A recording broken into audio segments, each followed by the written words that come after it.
And hello again, everyone. I'm Chris Lincoln. Welcome to Oklahoma Sportscene, taping here above the Wee Street Center Ice, home of the Tulsa Ice Holders here in Tulsa, Oklahoma. Now, before we begin our show, we need to remember and honor the memory of one of our great friends, former co-host on this show, longtime athletic director and a great advocate of high school student athletes, our man Gil Cloud. Gil passed away this past Saturday, February the 22nd, at the age of 78. Gil spent almost half a century taking care of our high school and college student athletes, 44 years as athletic director overall, and including 9 years as the Tulsa Public Schools athletic director. Also is my co-host here on Oklahoma Sportscene. We missed, and I certainly joined with those who are promoting the fact that they should name the Will Rogers Stadium his alma mater after Gil Cloud. It'd be a fitting and great tribute to the former coach. But I know what Gil will be saying right now. All right, Lincoln, let's get on with the show. Here's our lineup for this week. You'll get to meet the new executive director of the college football playoffs, Rich Clark. Clay Martin just finished his 7th season as a referee in the National Football League, his 10th overall as an official. We'll talk with him about those experiences. Tulsa Prep editor Barry Lewis gets us set for the high school state tournament getting underway this week. And post time, it's almost post time, for the start of the quarter horse meet at Remington Park in Oklahoma City, and Matt Vance, our director of racing, is here to give us all the numbers. But first, here's our Tulsa World hot topics for the week. Well, following last week's NBA All-Star game and the break, there are now 28 games left in the original 82-game NBA League schedule. Oklahoma City resumed play this past Friday in New Orleans with its first home game on Monday the 24th, hosting Minnesota. The Thunder came out of the All-Star break with a 44-10 record, the best in the Western Conference, and an 8-game lead over Memphis. The NBA playoffs will be starting on April 19th. NBA Championship best of 7 finals getting underway from June 5th through June 22nd if all 7 games are necessary. Well, the second-ranked Oklahoma State wrestling team suffered its first loss of the dual meet season, losing Sunday night in Iowa City to the Iowa Hawkeyes 21-16. Number 2 OSU, number 3 Iowa. Cowboys suffered their first loss of the season, dropped to 13-1 in dual meets. Hawkeyes improved to 14-1. The duel was tight throughout, the Cowboys winning 4 of the matches. The Hawkeyes took 6. Pokes now take a 2-week break before heading here to Tulsa for the Big 12 Wrestling Championships at the BOK Center March 8th to 9th. Tulsa Oilers hockey team is now in second place in the East Coast Hockey League's Mountain Division standings. After posting a 3-0 shutout in Wheeling, West Virginia last Friday, with goalkeeper Luke Lush stopping 17 shots for his first shutout in just his second professional start. Next night in West Virginia, Tulsa was shut out 2-0, but then they bounced back, winning in overtime 2-1. The tying goal in the game was by Josh Nelson with 4:58 to play in regulation. Then Josh also got the winning goal, just a minute 12 left in the overtime period. This Friday, they have a single game at rival Wichita. Tulsa's next home game this Saturday, it's a March 1st special doubleheader. A college doubleheader starts at Bedlam Hockey between Oklahoma and Oklahoma State. That's at 4 p.m., followed by the Oilers hosting Utah at 7 at the BOK Center. FC Tulsa started a preseason college soccer doubleheader this past Saturday. It's Titan Sports Complex. They beat the University of Tulsa 2-1 and shut out Memphis, Missouri State 3-0. Club hosts its final preseason match 2 p.m. this Thursday, the 27th, against Union Omaha.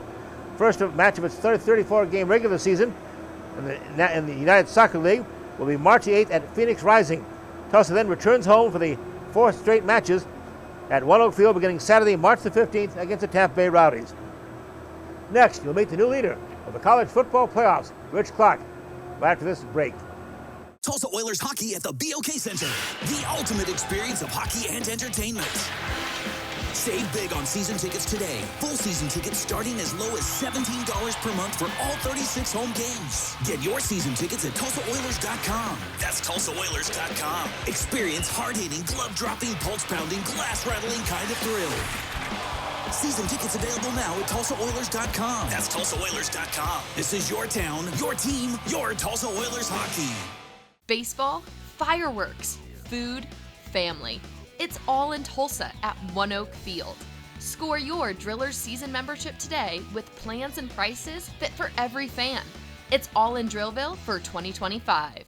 The Wee Street Ice Center, the coolest place in town, is the only place you can skate like the pros. With 2 rinks, there's always time to strap on the blades and hit the ice. The Wee Street Ice Center at 43rd and Yale is your family fun destination. Try out the game simulator rooms or hit the arcade. When you get hungry, grab a bite at Puck's Sports Bar and Grill with delicious food, great drink specials, and more. It's Midtown Tulsa's coolest entertainment center. Wee Street Ice Center, the coolest place in town. Come get your skate on.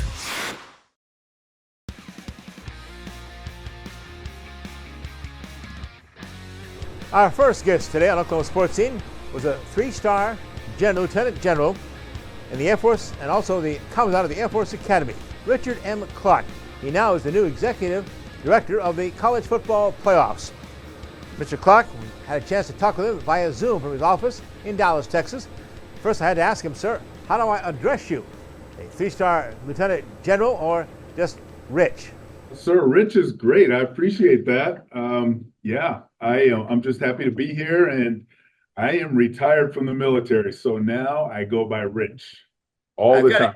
I got to get some of your background, though, in the military. Just such a distinguished career, and of course, commandant of the Air Force Academy, and also quite a football career at the Air Force. I was looking back at that. Remember that 1985 team, that Wishbone 12-1 team, beat Texas, the Blue Bonnet Bowl. It was a heck of a Falcon team. Yeah, we had a great team. It was 40 years ago, but it gets even better. Every year, our team gets better and better. So, but we did. We had a great 4 years together, my teammates and I, and that last year was really great. 12-1. We were 5th in the AP poll and 8th in the UPI poll. I think we would have made the playoff if we had it back then. Well, now retired from the Air Force in 2024 after 38 years in service. Thank you for your service, Rich. It included, I've got to run this down, this is so impressive, 3 combat tours, numerous awards, decorated including a Distinguished Service Medal, a Distinguished Flying Cross, served the Air Force Deputy Chief of Staff, I love this one, for strategic deterrence and nuclear integration at the Pentagon. That sounds like a perfect training to run the college football playoffs. Yeah, that was quite the job, but this one's much better. I like talking about football rather than nuclear weapons, so this is good. Well, you took over a good friend of ours, long time guy. He was the CFP since it started. Of course, fine guy, Bill Hancock, good friend of ours. Oh, he is a class person. I owe a debt of gratitude to Bill because I actually got hired for the job, but I couldn't start. The Air Force needed me to stay for about 5 or 6 more months after I got hired, and Bill agreed to stay on board until I could take over the job. So he's just been a great mentor, great friend, and really left things in such an excellent state that it's been a pleasure to take it over from him. But he's a hero. Well, you led the CFP in its expansion from the 4 teams to 12 teams in this past season. The votes are in and tallied up. And how was it received going to 12 teams? It seems like it was received very well. The feedback that I've gotten has been very positive across the board. There's been a few things that people talk about maybe adjusting or making some tweaks to, but we knew we were going to make changes. And the commissioners, the 10 conference commissioners and the Notre Dame athletic director, they knew that there was going to be some things that we'd want to adjust, but our goal was really to just make it amazing and have a spectacular playoff, and then be able to look back at it and see what changes might be necessary to make it even better. And we're looking at it now. I was going to say, Rich, I know there are meetings this week in Dallas, in fact, and the SEC and the Big Ten are already pushing for expansion from 12 to 14, maybe in a 16-team playoff. Not for this upcoming 25 season, though, right? That's correct. That's correct. So what about those numbers? Is that doable? Something you think college football wants? Well, I think it's doable for sure. The commissioners will talk about it, whether we change or not. I know that 14 is one number that they're looking at, whether we go from 12 to 14. 16 is something that folks talk about, and I'm sure that'll be on the table as well. But we have to consider, the length of the season. We have to consider TV spots to put those games into. But there's a lot of benefits to doing it, and they will weigh the pros and cons. I think that, like you mentioned, next year it probably wouldn't expand. It would be in the following year, 26. So we're going to discuss that this week and hopefully come up with some decisions so that we can move into the future. I know the SEC and the Big Ten are talking about, again, 14, possibly going to 4 automatic bids for the SEC, and Big Ten or go to 16 teams with no buys. And that was interesting, Rich, that the recent first round of the playoffs with 12, none of those had received buys, made it to the final rounds. Right. Yeah, that's interesting. And the commissioners will also look at that. There's a chance that they might look at whether we reseed or just put teams into the bracket based on the ranking from the selection committee. They're looking at that, but like you said, this year none of the teams that received buys made it in. But that's the beauty of the playoff. You have to decide it on the field. Doesn't matter where you're coming from or how you get there. All that matters is your performance in the games that you get to play. And the winners move on, and those who don't, they go home. And that's what a playoff is all about. So we were very happy with the way that it turned out. But again, we're going to look at it and see if the seeding and ranking question needs to be addressed and how we might change that. Well, with that expanded 12-team playoff this past season, this was the longest season in the history of college football. In fact, our 2 finalists, Ohio State and Notre Dame, each played 16 games. That's almost an NFL schedule. Is there a concern moving forward about an expansion and these teams playing so many games? It's something that the commissioners will definitely take into consideration when they discuss whether we're going to add games or not.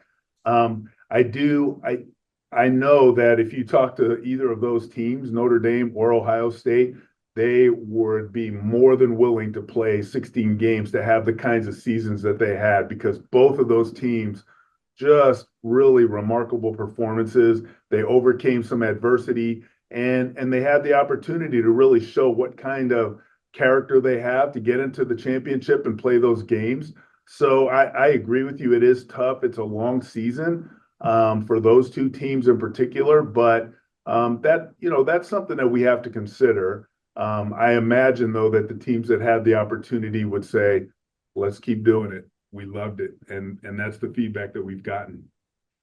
Visiting with Rich M. Clark. He is the new executive director of the College Football Playoffs, former 3-star lieutenant general with the Air Force Academy, the Air Force Academy Commandant.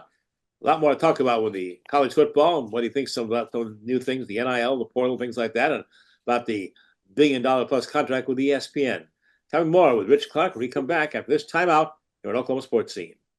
The Wee Street Ice Center, the coolest place in town, is the only place you can skate like the pros. With 2 rinks, there's always time to strap on the blades and hit the ice. The Wee Street Ice Center at 43rd and Yale is your family fun destination. Try out the game simulator rooms or hit the arcade. When you get hungry, grab a bite at Puck's Sports Bar and Grill with delicious food, great drink specials, and more. It's Midtown Tulsa's coolest entertainment center. Wee Street Ice Center, the coolest place in town. Come get your skate on.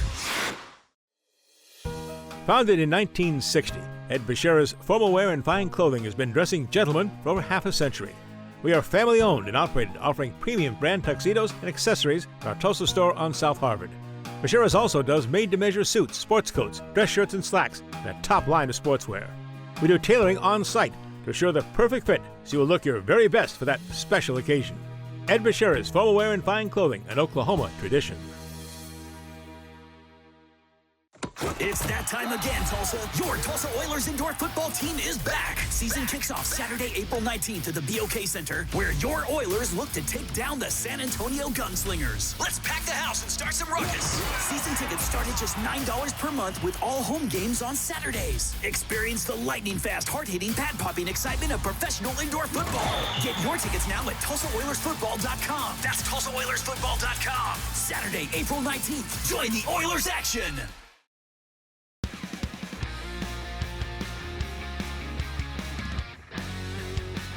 We're back on Oklahoma Sports Scene, Part 2 with Rich M. Clark, the new executive director of the College Football Playoffs, later the Air Force Academy, a 38-year career in the Air Force. And again, thank you for that, sir. Appreciate all your service and all the expertise you're bringing to the College Football Playoffs now. So You talk about playoffs, of course, you talk about money. When you talk about money, you have to talk about TV. ESPN has a $1.3 billion annual contract to broadcast the CFP. Deal goes with ESPN the 2031-32 season. So obviously, that's the big money part. How's all this distributed to the playoff teams? Well, all of it gets distributed to the conferences, and the conferences then distribute it to the institutions. So this CFP is really the pass-through. We manage the funds, but it goes back to the teams, to the conferences, so that they can continue to grow and develop. And frankly, our commissioners and our athletic directors, our coaches, there are new challenges in this era of college football. And that revenue is going to be put to good use to help them to continue to grow as programs, to continue to develop their players and their teams so that they can play in the playoffs. So these funds are coming in at a good time, I think, for a lot of our schools.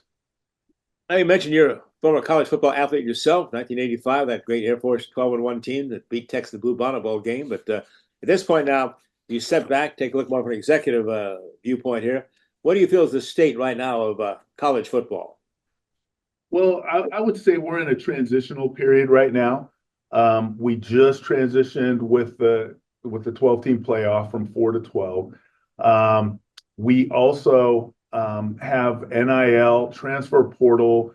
There's other things that are in the works to really get us stabilized. But right now, I think we're just in a transitional period, and there's some decisions that need to be made. That will be made, and our coaches and athletic directors are just getting their arms around this new world in college athletics. But I do believe that we're gonna settle down and get to a good steady state. But change is hard sometimes, and people just have to continue to move through it and understand what the dynamics are. And I think we're getting our arms around it pretty well, and I'm hopeful that soon we come to a steady state in college football and really college athletics writ large. Yeah, I don't think anybody begrudges the fact that these young men deserve some compensation. And see, the question of not so much the NIL, but how they regulate all this, and they have any controls in mind right now, Rich? That's the big question, it sounds like. Yes. And there's some things afoot to help us get that regulated and put some guardrails in.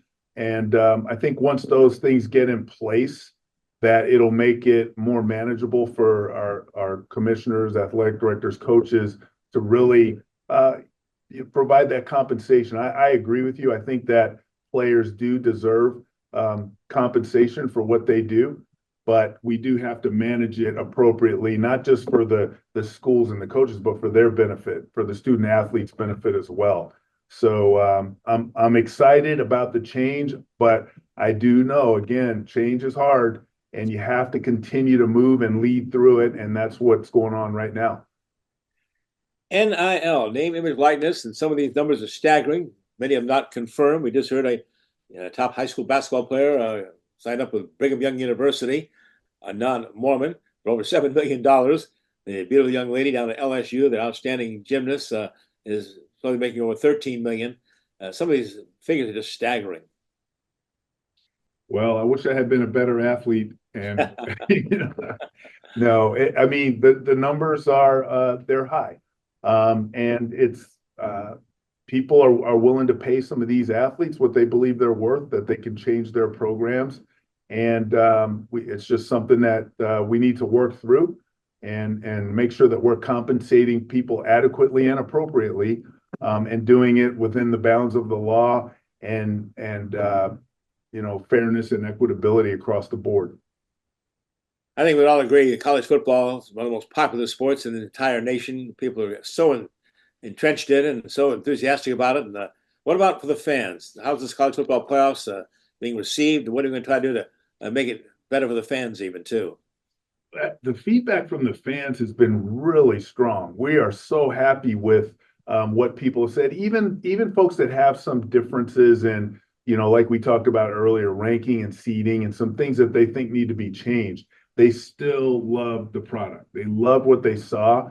The campus games, the first round, those games were amazing. I went to both Ohio State and the Notre Dame game. Those stadiums were just rocking. I couldn't believe how electric it was. And then our bowl partners for the quarterfinals and the semifinals, they really put on a great event for those games, those 6 games. I felt like the stadiums had that electricity, but also the view of it from television. And the viewership numbers were very high. We were very pleased with that. And our championship game in Atlanta, for the first one, it was just amazing. We appreciated what Atlanta did. They were actually the first city to host the championship twice, and they did a spectacular job. So across the board, from the first round all the way to the championship game, I think we put our best foot forward and we set a good bar. But now, like any good organization, it's time to look back, see what kind of changes we need to make, and then move forward with that to get better every year.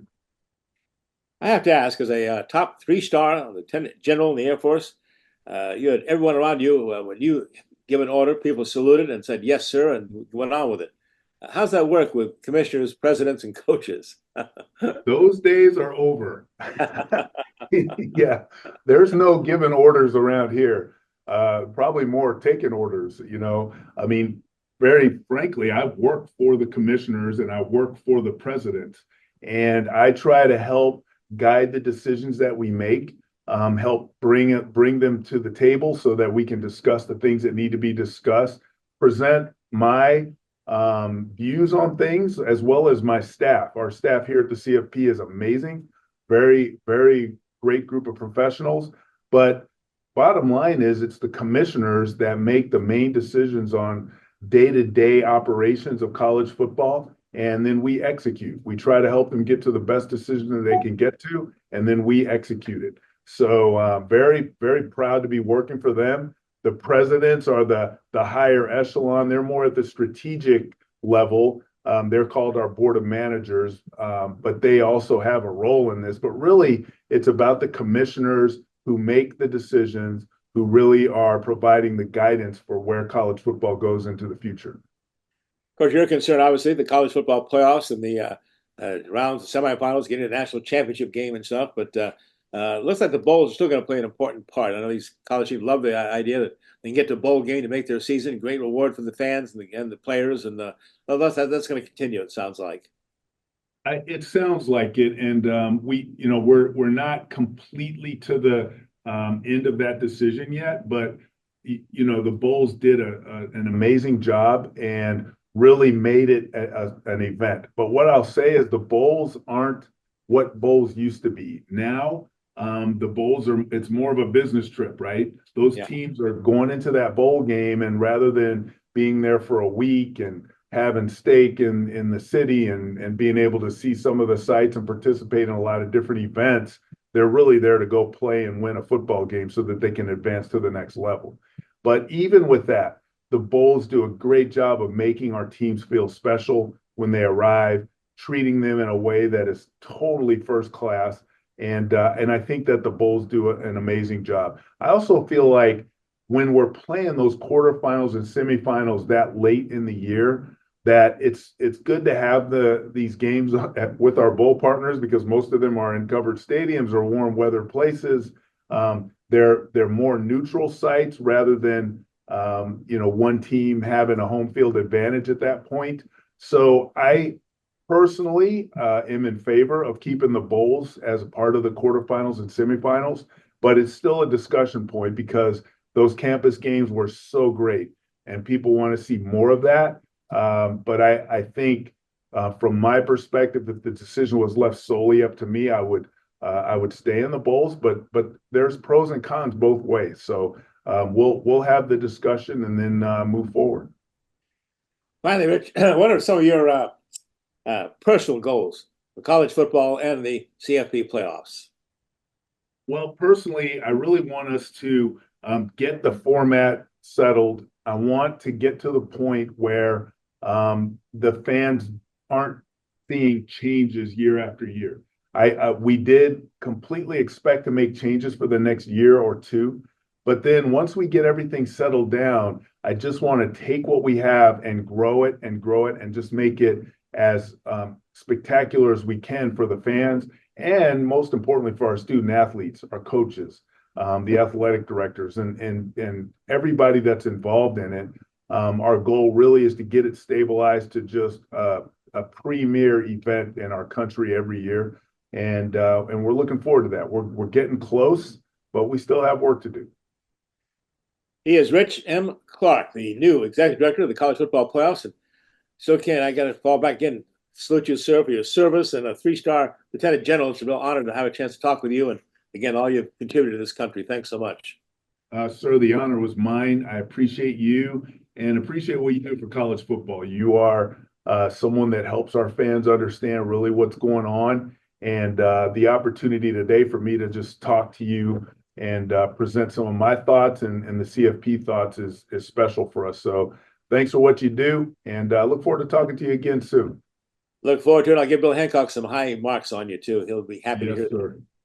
He's an amazing amazing man. So we have a special guest that people are going to enjoy. We have a young gentleman who is the athletic director at Jenks High School, but also, Rich, he is the 7th year now, a white hat NFL referee. Clay Martin is going to join us next on Oklahoma Sports Scene, so stay right there. We'll be right back with Clay Martin of NFL football stories. Baseball, fireworks, food, family. It's all in Tulsa at One Oak Field. Score your Drillers season membership today with plans and prices fit for every fan. It's all in Drillville for 2025. The Wee Street Ice Center, the coolest place in town, is the only place you can skate like the pros. With 2 rinks, there's always time to strap on the blades and hit the ice. The Wee Street Ice Center at 43rd and Yale is your family fun destination. Try out the game simulator rooms or hit the arcade. When you get hungry, grab a bite at Puck's Sports Bar and Grill with delicious food, great drink specials, and more. It's Midtown Tulsa's coolest entertainment center. Wee Street Ice Center, the coolest place in town. Come get your skate on. Hi, this is Spencer Tillman, Fox Sports, and you're watching the Oklahoma Sports Scene. Founded in 1960, Ed Bashira's Formal Wear and Fine Clothing has been dressing gentlemen for over half a century. We are family owned and operated, offering premium brand tuxedos and accessories at our Tulsa store on South Harvard. Bashira's also does made-to-measure suits, sports coats, dress shirts, and slacks, and a top line of sportswear. We do tailoring on site to assure the perfect fit so you will look your very best for that special occasion. Ed Bashira's Formal Wear and Fine Clothing, an Oklahoma tradition. Tulsa Oilers hockey at the BOK Center, the ultimate experience of hockey and entertainment. Save big on season tickets today. Full season tickets starting as low as $17 per month for all 36 home games. Get your season tickets at TulsaOilers.com. That's TulsaOilers.com. Experience hard-hitting, glove-dropping, pulse-pounding, glass-rattling kind of thrill. Season tickets available now at TulsaOilers.com. That's TulsaOilers.com. This is your town, your team, your Tulsa Oilers hockey.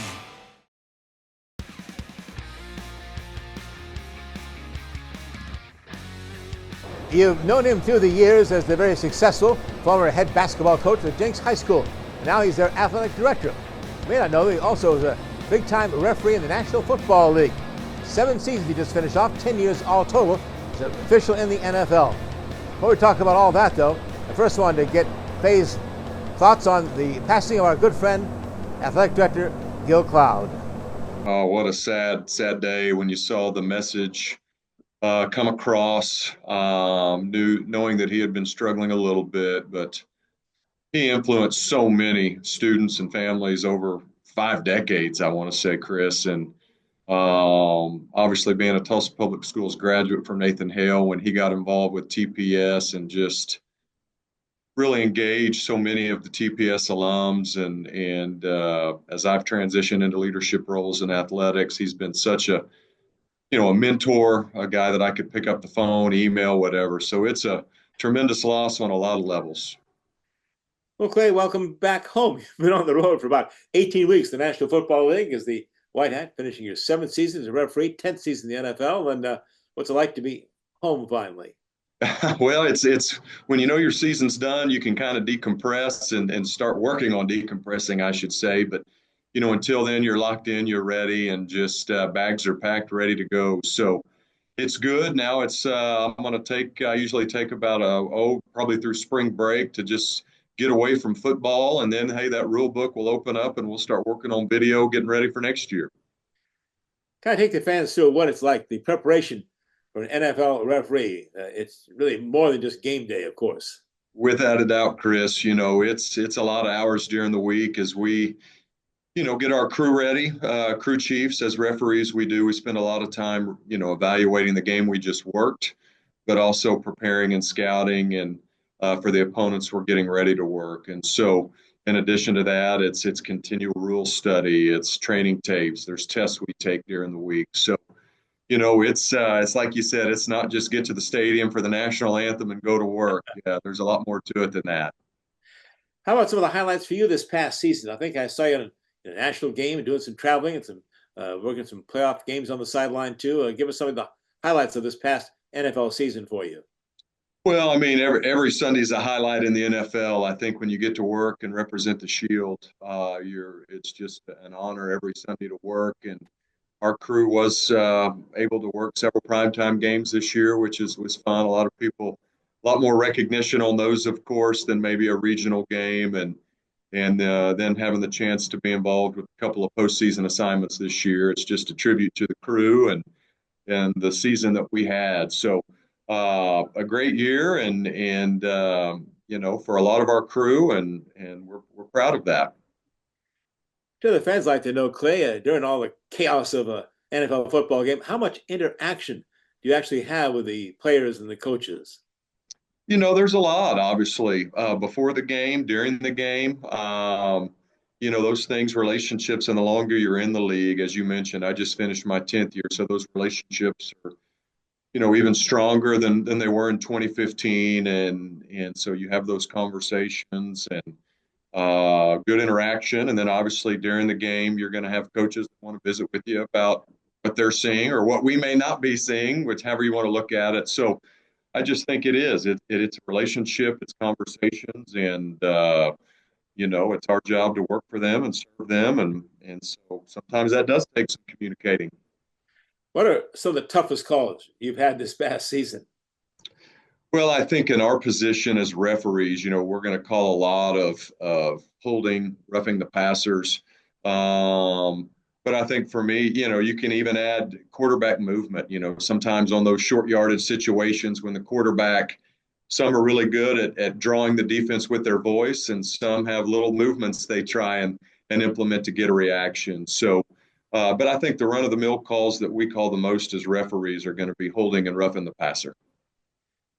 And talk about some of the activity there. As you mentioned, NFL is such a busy season, busy time and stuff. How about, what are some of the fans' misconceptions about your job and about the NFL officials? Well, that's tough. I mean, you could probably ask 100,000 fans and get 100,000 different answers. And so, I really can't speak for the fans. Obviously, I have a few at home under my roof that I get to call my family. But I think probably what you thought or what you mentioned earlier is, there's a lot of work and preparation that goes into taking the field for a 3-hour game on Sunday. And, we don't expect a pat on the back for that, but we just know that it's what we're fortunate enough to be able to do. And so there's a lot of video prep, and as we scout we scout teams and players, and, hopefully it's our job to be ready for anything that comes our way on a Sunday. All right, let's talk about when do you think you'll rotate into actually calling a playoff game, refereeing? Maybe what's the Super Bowl opportunities? Well, who knows? I mean, I've been on the field in the playoffs the last 6 years, and so very fortunate to be involved. And, there's so many talented officials in the NFL, and you just try and work to be consistent and be somebody that can perform in those type games, those type settings. And all you can do is keep putting your best foot forward, and maybe your name is called one year for the big one. The 2025 NFL season gets underway September the 4th. 106th season of NFL football going to be running through January the 6th. January 4th, the playoffs get underway. Then February the 8th, the Super Bowl will be at Levi Stadium, home of the San Francisco 49ers. So when do you start your preparation for the 2025 NFL season? Well, I'm kind of in that decompressing mode right now. And Ed Hockley, one of my mentors, taught me whenever the season ends he suggested a month. And so I typically take about a month. And so here in the middle of March, it's going to fire back up. And so the rule book will open. I'll start reviewing film again from this year to prepare our crew for next year. And so, it's been a very good. He shared a lot of wisdom with me in the 2 years I was with him, and he continues to do so. But I think getting away for just a short period of time is good mentally and physically, and that way here in a couple of weeks I'll be excited and juiced and ready to get back at it. Talking to Clay Martin, NFL referee of the last 7 seasons, 10 years, the NFL officiating crew, but he also has another hat he likes to wear. That's the athletic director of the Jenks Trojans, and a busy week for you guys hosting the state swim meet there, the great aquatic center there at Jenks High School. Yes, sir. I'm actually in the aquatic center now as we do our interview, as the state championships are moments away from beginning. We got the preliminaries today, and it's a beautiful facility that we're fortunate to have on campus, and we get to host it here every 2 years, and then it goes back to the Oklahoma City area. But yeah, busy week for all high school athletics and athletic directors, and no different here for us this week. And a busy time there, a lot of sports and a lot of new sports too. Girls wrestling, girls flag football. Is Jenks into that now too? We're looking at that. So we definitely have girls wrestling as a part of our program, and the athletic department and our leaders at Jenks Community Ed are exploring the flag football option. What a tremendous opportunity. See a lot of good videos and highlights where it's already taking place in other states, and it's just another opportunity for girls just to show how talented they are and have some fun, and who knows, it may be here one day. I know the NFL is really pushing it. They're really behind it. Oh, absolutely. I think anything to get our game out there. And man, you see some of the highlights even on like SportsCenter. There's so much talent in that sport, and I think the league does a really good job of just trying to promote football in general, whether it's tackle, flag, but just to keep our game out there and folks interested. Well, the game of football has changed so much, especially at the college level with the portal, with the NIL. Has that sunk down to the high school level at all yet, Clay? I think on some level, absolutely. There's the state, OSSA has done a really good job of trying to stay current with that. I mean, you can get online and read about student athletes that change schools and make decisions to go elsewhere. And I think that's where we are. And, I think it's just our job to continue to put our coaches in the best position possible for them and their student athletes through support and facilities, and Jenks is still a special place to be able to do that. Well, Clay, how many years do you think you'll continue this being a NFL official? Oh, goodness. I think 10 years, it just has flown by, and my goal of just is to be on the email list coming up, right? And very fortunate to do that. But, as long as you're healthy and you can be good at what you do and serve the game at a highly effective rate, then, we'll take it a year at a time. But I know I'm very, very thankful to have the chance to do it. Well, I'm very proud of you, Clay, for all you did with the NFL, but also at Jenks High School and all the athletes here in the high school area. So thanks for taking the time. I appreciate it, and have a great swim meet there. Hey, thank you, Chris. Take care. All right, we're going to come right back with Barry Lewis talking high school basketball state tournament underway after we take this break on Oklahoma Sports Scene. Tulsa Oilers hockey at the BOK Center, the ultimate experience of hockey and entertainment. Save big on season tickets today. Full season tickets starting as low as $17 per month for all 36 home games. Get your season tickets at TulsaOilers.com. That's TulsaOilers.com. Experience hard-hitting, glove-dropping, pulse-pounding, glass-rattling kind of thrill. Season tickets available now at TulsaOilers.com. That's TulsaOilers.com. This is your town, your team, your Tulsa Oilers hockey. Founded in 1960, Ed Bashira's Formal Wear and Fine Clothing has been dressing gentlemen for over half a century. We are family-owned and operated, offering premium brand tuxedos and accessories in our Tulsa store on South Harvard. Bashira's also does made-to-measure suits, sports coats, dress shirts, and slacks, and a top line of sportswear. We do tailoring on-site to assure the perfect fit, so you will look your very best for that special occasion. Ed Bashira's Formal Wear and Fine Clothing, an Oklahoma tradition.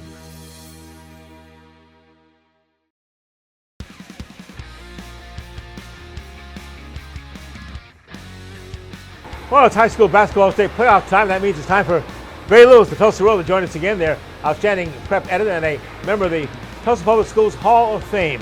With that in mind, Barry, can't start this show without some of your thoughts and remembrances of our great friend, former coach of mine, longtime athletic director, the late Gil Cloud. Of course, I first met Gil back in the 1980s when I was covering high school sports for the Tulsa World, and he was at Union.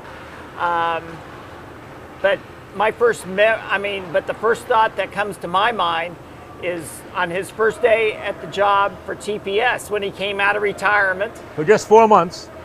Yes, and that's part of the story Yeah. because it's in February of 2012, Right. and he was hired. It was made clear that day it was going to be an interim basis for 4.5 months.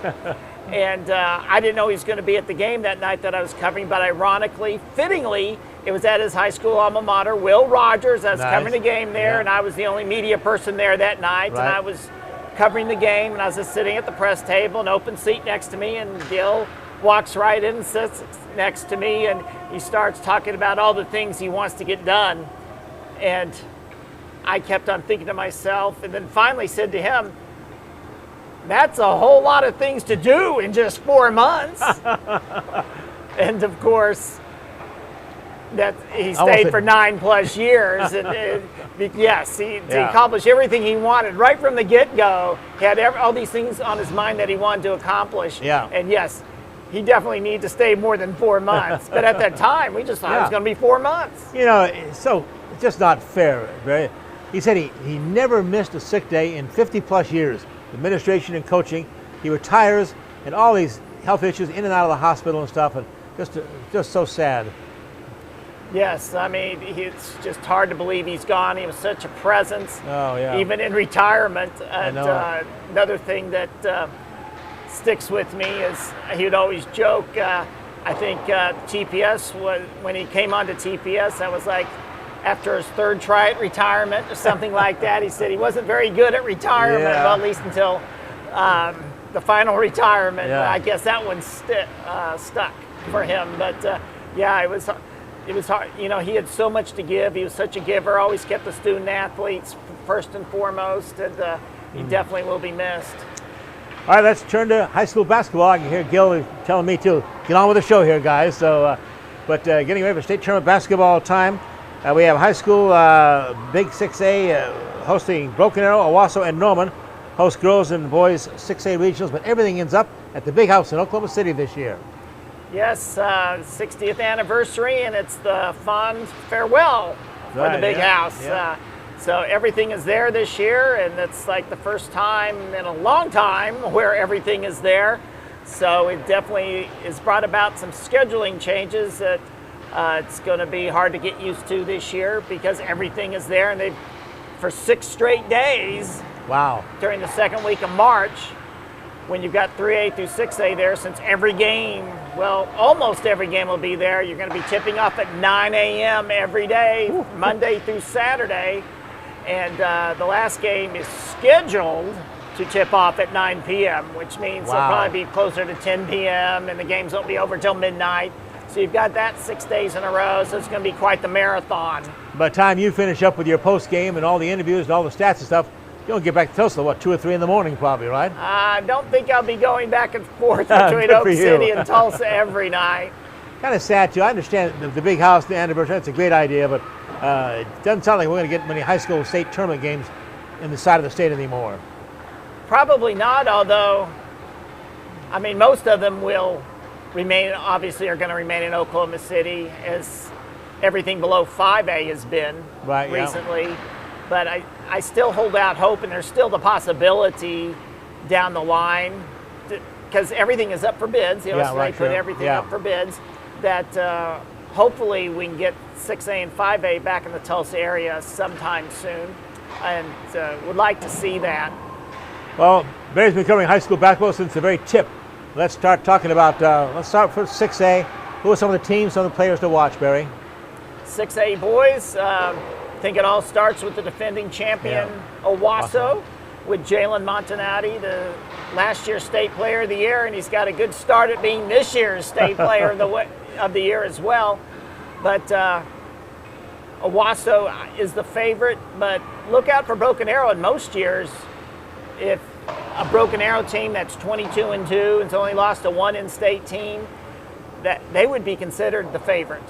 But and they are a tough matchup for anyone just because of their style of play, balanced scoring, defense.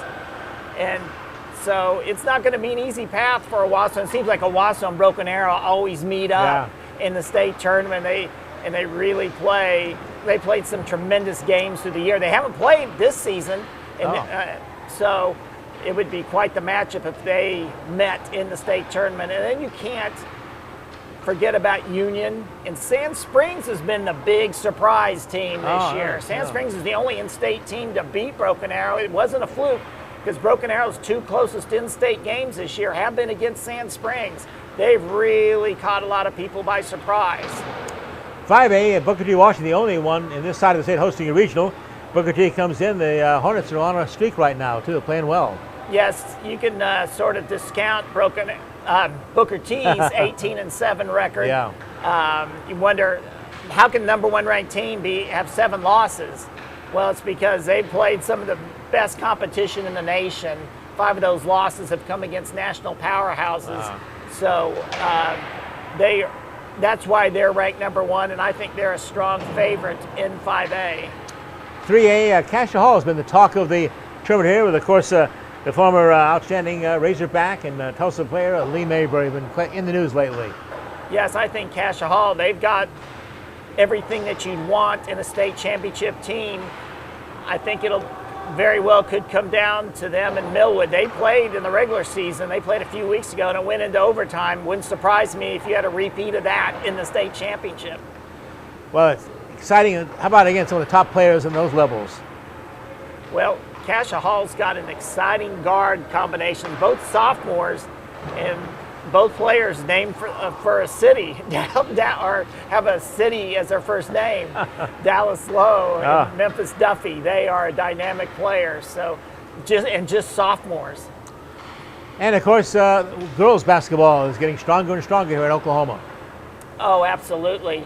So many dynamic girls players this year. This is really a special class, especially in the Tulsa area where you've got 2 Power 4 signees. You've got Mackenzie Mathurin from Broken Arrow, and you've got Markayla Johnson from Booker T. Washington. Right. And they're 2 big reasons why those teams could win state championships.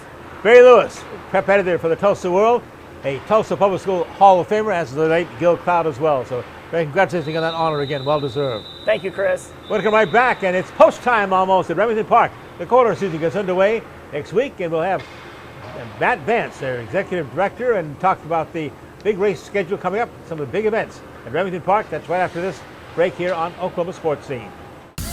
The Remington Park Casino is always open for jackpot gaming. The winning action never ends. Enjoy great food and drinks in the Bricktown Brewery, open daily at 11 a.m. Simulcast racing is offered every day, featuring North America's best tracks. Visit the Club Remington desk for player card membership and begin earning points and rewards. The jackpots are always flowing. The next one could be yours at Remington Park. Indoor football is back, Tulsa, and season tickets are going quick. Don't miss Saturday night entertainment starting as low as $9 a month. The Tulsa Oilers indoor football team kicks off again in March, Saturday nights, 7 p.m. BOK Center. Season tickets are on sale now. Go to TulsaOilersFootball.com. That's TulsaOilersFootball.com. Get your season tickets now. Don't miss your chance to experience the fast-paced, helmet-hitting, pad-popping excitement of professional indoor football. TulsaOilersFootball.com.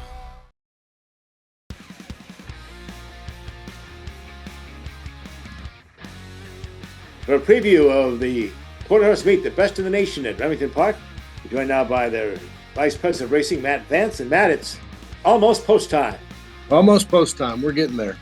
We survived the winter blast that I assume you guys did, but had to close the track a few days. It was frozen there, so 1,000 head of horses getting out on it right now, and we're extending training hours, giving them time to stand in the starting gates and doing our diligence there. So we're ready to go. All right, March the 6th through May the 31st. Thursday, Friday, Saturday racing at 6 p.m., Sunday at 4 p.m.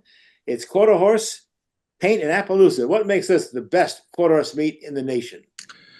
Well, the value of our season with our overnight races, which are approximately 300,000 a day, for a total of $14 million for the whole season. We're the highest meet in terms of gross overnight races. Now we still have our very famous futurities and derbies throughout the quarter horse meet, but that's what makes it pretty much the premier quarter horse season. And 50 days and 50 nights worth of very quality purses, quality horses. It's the kind of the unveiling of the 2025 or the crop of 2023.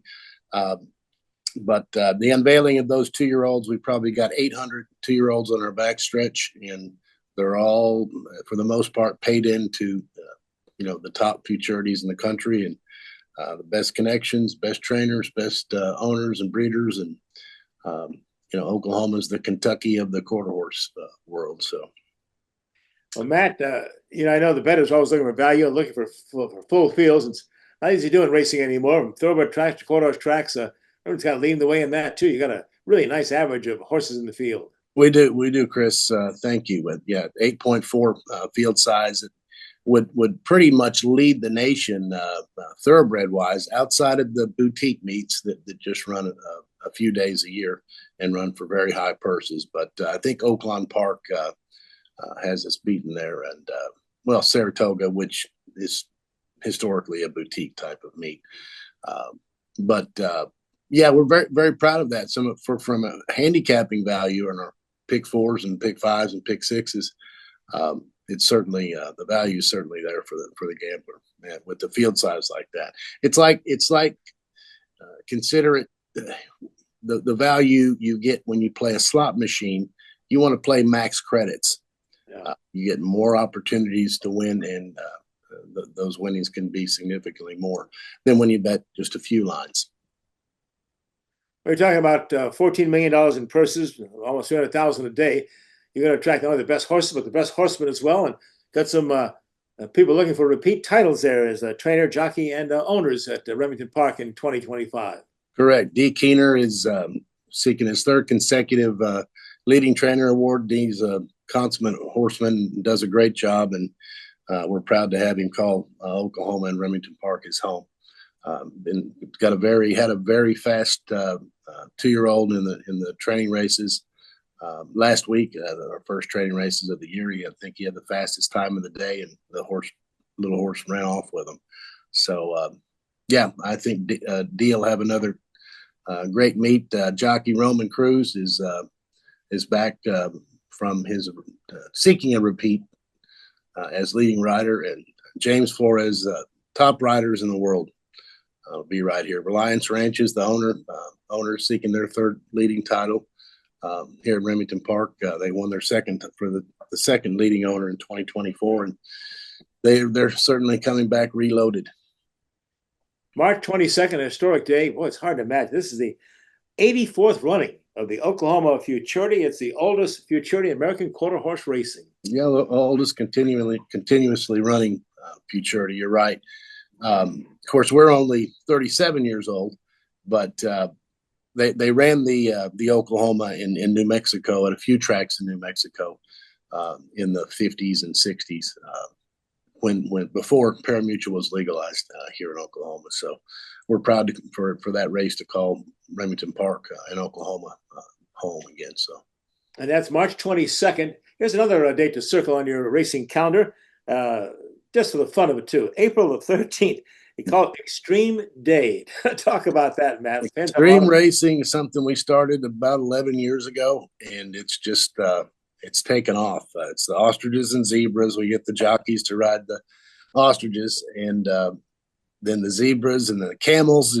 I guess the camels are the big attraction, and it's kind of the feature race that day. And we sprinkle in some quarter horse and some mixed breed horse racing in between. We have 8 races that day, but for the horses. But then we kind of sprinkle in some of that exotic animal racing, and the folks that put that on take great care of their animals, and the Hedricks family, and they've been a great partner of ours, along with the OQHRA, that help us co-sponsor this event. And if you attendance is like we had in the old days back in the 80s, when we'd see, routinely see crowds over 20,000 people. So I think 28,000 is our record for Extreme Day.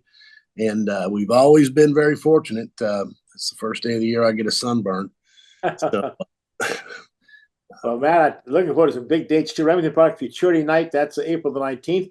Of course, you'll have a Triple Crown betting there, May 3rd, the Kentucky Derby, and just possibly we might have a couple of Remington Park horses running for the Roses this year. Yeah, real good. Great story yesterday. Cole Battle, who won our Springboard Mile at the end of the closing night of the thoroughbred season. He's gone on. He's won the Smarty Jones now, and then yesterday afternoon, after a weather delayed the Rebel Stakes at Oaklawn, $1.25 million race, and he beat some very nice horses, very nice colt of Bob Baffert's that ran second. That he had a very good trip and passed that horse late in the stretch and won in strong. He's a Kentucky bred, but he has Louisiana connections, and it's a really neat story, and would love to see that little horse kind of carry our program and represent Remington Park going forward. Love to see him win the Kentucky Derby.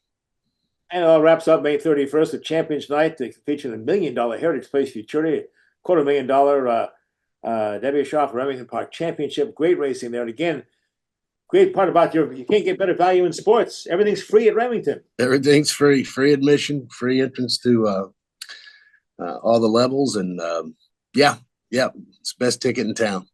Free parking too. I love that. So again, Thursday, Friday, Saturday, 6 p.m. post, Sunday at 4 p.m. Do our best to look forward to Dale Day's Remington Reports as always. And thanks for taking the time, Matt. Have a great meet. You too, Chris. Thank you very much. Everybody, we'll be right back to wrap up things and look ahead next week on Oklahoma Sports Scene. The Remington Park Casino is always open for jackpot gaming. The winning action never ends. Enjoy great food and drinks in the Bricktown Brewery, open daily at 11 a.m. Simulcast racing is offered every day, featuring North America's best tracks. Visit the Club Remington desk for player card membership and begin earning points and rewards. The jackpots are always flowing. The next one could be yours at Remington Park. Baseball, fireworks, food, family. It's all in Tulsa at One Oak Field. Score your Drillers season membership today with plans and prices fit for every fan. It's all in Drillville for 2025.